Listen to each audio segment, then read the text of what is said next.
Retenue du barrage de Petit Saut, au terme de 45 minutes de pirogue et au détour d'un des nombreux îlets, le bruit d'une pompe attire l'attention de la délégation venue à la découverte des sites d'orpaillage illégal. L'eau a changé de couleur, la forêt est éventrée par le puissant jet des lances. Rodolphe Alexandre, le président de la CTG, et Michel-Ange Jérémy, maire de Sinnamary, sont accueillis sans appréhension.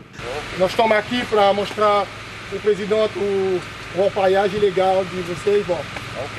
Une vingtaine d'hommes est à pied d'œuvre sur le site. Ici, on travaille par équipe de jour et de nuit. La technique est rudimentaire et sans préoccupation pour l'environnement. Voilà, alors on vient de trouver une fiole de mercure. Voilà, c'est ce que les clandestins utilisent pour pouvoir capter l'or. Et ce sont leurs méthodes de pollution et en même temps de pillage de nos ressources. Une méthode très efficace. Selon nos sources, chaque année, ce sont 10 tonnes d'or, soit 500 millions d'euros qui s'échappent de Guyane. Salim, opérateur touristique, n'en revient pas.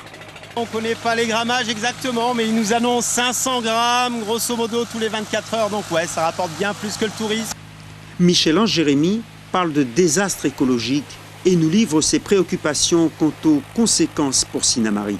Il y a une exploitation désordonnée, illégale, qui induit une forme de délinquance, qui induit une économie informelle, qui induit des vols, même à Sinnamary, des vols de moteurs hors bord, des vols de carburant pour venir alimenter ces puits qui sont complètement illégaux. Donc effectivement, moi, ça m'inquiète en tant qu'homme et vraiment en tant que politique. Des politiques mises au pied du mur.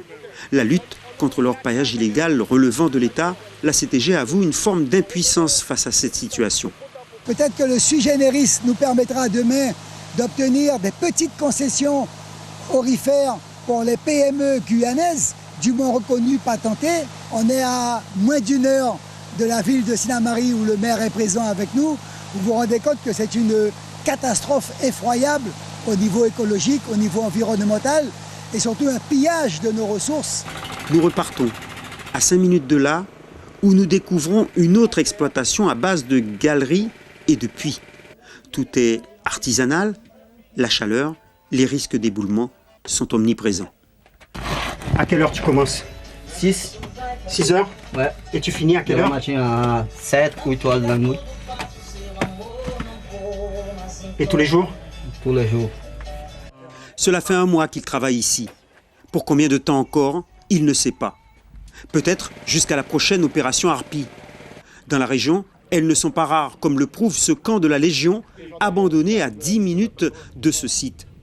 En 2019, plus de 5000 carbets ont été détruits par les militaires, mais très vite reconstruits.